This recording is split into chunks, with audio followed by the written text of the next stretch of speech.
Gimana sih guys menurut kalian dalam sosial media ini? Kan sosial media ini belakangan ini kan kadang ada berbagai hal yang mungkin dari segi rasisme atau apa. Menurut kalian bagaimana sih guys soal sosial media yang baik dan bijak itu? Menurut aku ya, kalau misalkan kita kan dalam bersosial media harus bijak ya. Jadi kita kalau misalkan menjadi netizen juga harus lebih menyaring apa yang sedang viral ya. Terus kita tuh sebagai netizen harus lebih bijak kalau menurut aku ya. Terus eh, dengan kasus yang Atta Halilintar yang sedang di-up di sosial media, kayaknya kurang bagus untuk dicontoh dan seharusnya tuh diperbaiki lagi, harus lebih bijak dalam bersosial media. Aku mau nambahin sih dari yang case-nya tadi. Jadi iya sih, karena penggunaan sosial media ini kan sangat mudah ya. Dengan modal smartphone dan adanya internet, kita dapat mengakses itu semua dengan isi lah, dengan apa, dengan gampang gitu. Bahkan kita udah banyak lihat itu anak-anak kecil kayak anak SD itu udah pada punya HP dan mereka jarang terawasi juga sih. Nah, ini kan case-nya kadang ada memang orang-orang yang sebenarnya awalnya iseng sih, mungkin nggak teman-temannya, oh dia bisa hate speech tuh ke ini, cuman ada yang akhirnya kebablasan ya. Contoh tadi kayak guru tadi, menurut saya sih ya bukan hal yang patut dicontoh gitu ya. Apalagi seorang guru, seorang panutan melakukan seperti itu gitu. Itu terjadi kepada selebgram. Apabila itu terjadi kepada orang kalangan biasa kan belum tentu orang kalangan biasa itu eh, bisa melaporkan itu ke kepolisian, karena mungkin mindsetnya kalau lapor ke kepolisian ribet begini gini gini gitu sih. Cuman balik lagi, karena saking mudahnya mengakses smartphone ini dan sosial media ini, banyak yang nggak bisa menggunakan itu secara bijak sih. Mungkin ada tambahan dari yang lain. Kalau menurut gua dengan menggunakan sosial media kita harus lebih bijak lagi karena yang itu tadi dibilang banyak berita-berita hoax yang menyebar tanpa adanya bukti nyata gitu. Dan untuk apa namanya uh, menggunakan sosial media yang lebih baik itu kayak ketika semua tentang kepribadian kita jangan terlalu di public ke semua orang yang tidak kita kenal, karena menurut saya itu sosial media itu banyak yang mengintai gitu, jadi kita jangan salah menggunakan sosial media. Itu aja sih kalau kata gue.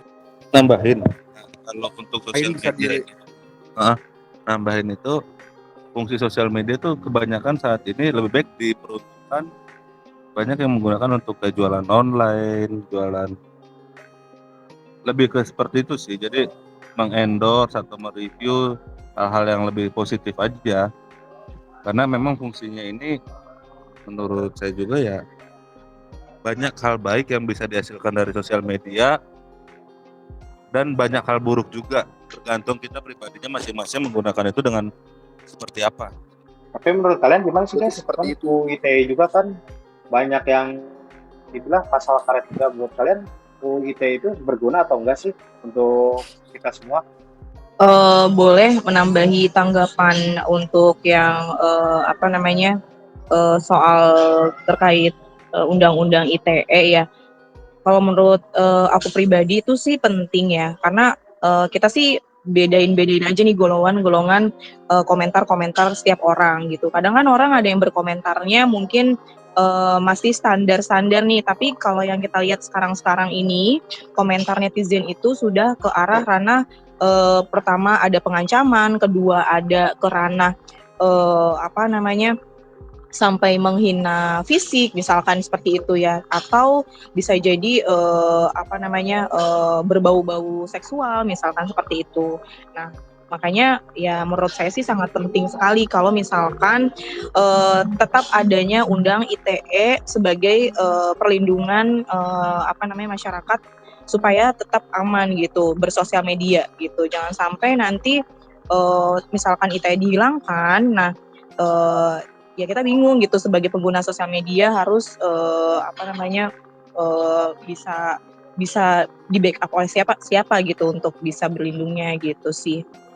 Mungkin kalian mau nambahin? Berarti mungkin harus lebih baik dipertahankan ya. Mungkin kalau menurut gue sih ya, dan mungkin lebih baik sih UU ITE itu lebih diperbaiki, pasalnya lebih jelas gitu. Yang gue baca juga kan pasal UU ITE itu kayak sekolah tuh pasal karet, seolah nggak jelas lah ini maksudnya kemana, nya kemana gitu. Kalau menurut gue sih lebih baik pasal UU ITE ini lebih baik diperbaiki kalau lebih pandang gue diri sendiri gitu. Kalau yang lain tidak ada yang mau berpendapat. Setuju kalau memang kita itu penting buat jadi pedoman buat kita bersosial media ya, karena biar nggak ada yang seenaknya, nggak ada yang menyebar hoax gitu kan. Menurut gue sih itu penting, cuman memang benar balik lagi ke pasal-pasal karet yang memang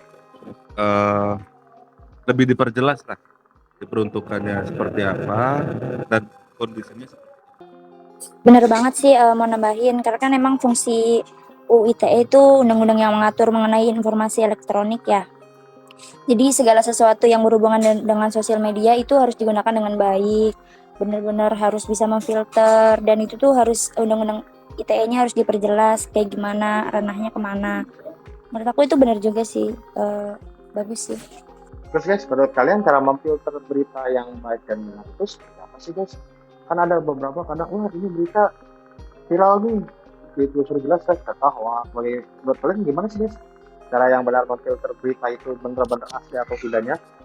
Iya, itu sering kejadian tuh, mungkin yang punya grup WhatsApp keluarga pasti sering jelas tuh sama orang tua. Jadi kalau menurut kita nih yang lebih paham teknologi, mungkin lebih mencari validasinya dulu sih, benar gak sih? Atau kita lihat sumber beritanya dari apa gitu. Misalkan kalau memang dari detik.com atau dari Kompas itu udah lebih percaya ya, itu daripada dengan situs-situs yang blogspot atau yang memang situs-situs baru buatan gitu. Kita lebih bisa memfilter itu gitu, dicari validasinya dan kebenarannya sih. Karena kadang lebih ke orang tua yang misalkan tiba-tiba dapat, oh ini di share gitu kan, padahal itu belum tentu terbukti gitu. Dan kita sebagai orang yang lebih paham akan teknologi itu lebih kita coba cari tahu dulu validasinya dan kita informasikan secara baik-baik ya, jangan langsung ngegas juga. Oh no, salah no, hoax no, jadi yang membuli lah gitu kan. Tapi kita memberitahu kalau tuh nggak semua berita itu benar. Itu sih. Ya gue setuju sih pendapatnya. Karena kebanyakan sekarang itu orang tuh menyiarkan berita yang belum tentu ada kebenarannya gitu. Jadi banyak yang simpang siur, sehingga kita jatuhnya salah paham dan timbul juga zolim kepada orang.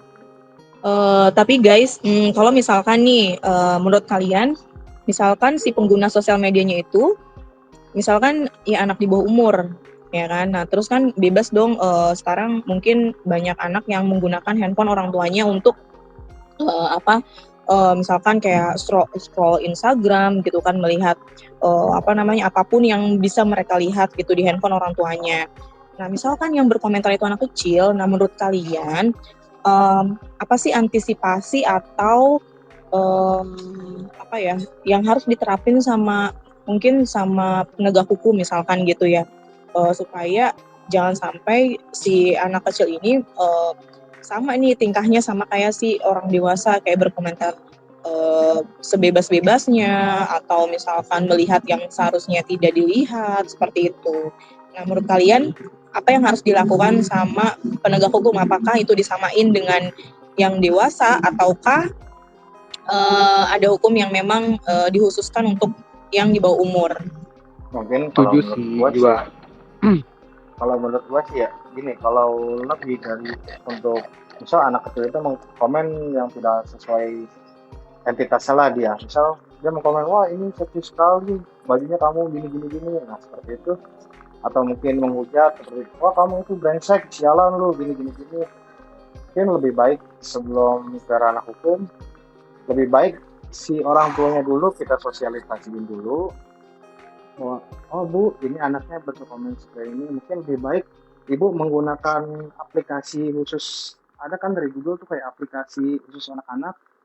Dia jadi ya YouTube Kids terlatih. Nah iya, jadi mereka tuh terawasi gitu main HP. Jadi nggak terlalu sering. Jadi ada jadwal-jadwalnya dia. Jadi dia selalu main HP terus. Jadi dia akan dibatasi. Dan juga aplikasi yang khusus orang dewasa, mungkin 13 tahun ke atas, mereka tidak bisa mengakses, hanya bisa mengakses mungkin YouTube Kids aplikasi anak-anak lainnya. Kalau menurut gue seperti itu sih. Mudah-mudahan teknologi kedepannya semakin canggih dan jadi privacy untuk umur juga lebih dimajukan lagi. Jadi lebih tepatnya aplikasi anak kecil itu dibuat lagi oleh pemerintah. Nambahin, kalau menurut aku emang harus ada pengawasan sih dari orang tua, karena kan memang kita sebagai orang dewasa sama-sama membutuhkan handphone ya, dan itu emang nggak lepas ya dari tangan setiap hari. Makanya kalau misalkan anak kecil udah kayak nyari-nyari HP segala macam, itu kita sebagai orang tua sih harusnya lebih melakukan pengawasan. Dan benar tadi kata Mas Arman, mungkin sering-sering dipantau ya untuk yang YouTube Kids itu aja ya, daripada nanti aksesnya ke orang dewasa, karena kan emang YouTube orang dewasa itu mungkin lebih agak lebih sensitif ya kalau menurut aku. Ya lumayan sih, setuju banget. Orang tua sekarang kan banyak yang sibuk masing-masing dalam kerjanya gitu, seperti misalnya ayahnya sibuk kerjanya, terus ya belum ibunya juga sibuk menjadi ibu rumah tangga, jadi sehingga anak-anak itu di luar pengawasan orang tuanya. Jadi sekarang banyak juga sih anak kecil yang menyalahgunakan sosial media, makanya emang harus dalam pengawasan banget yang lebih gitu loh, kayak buat anak-anak tuh sekarang.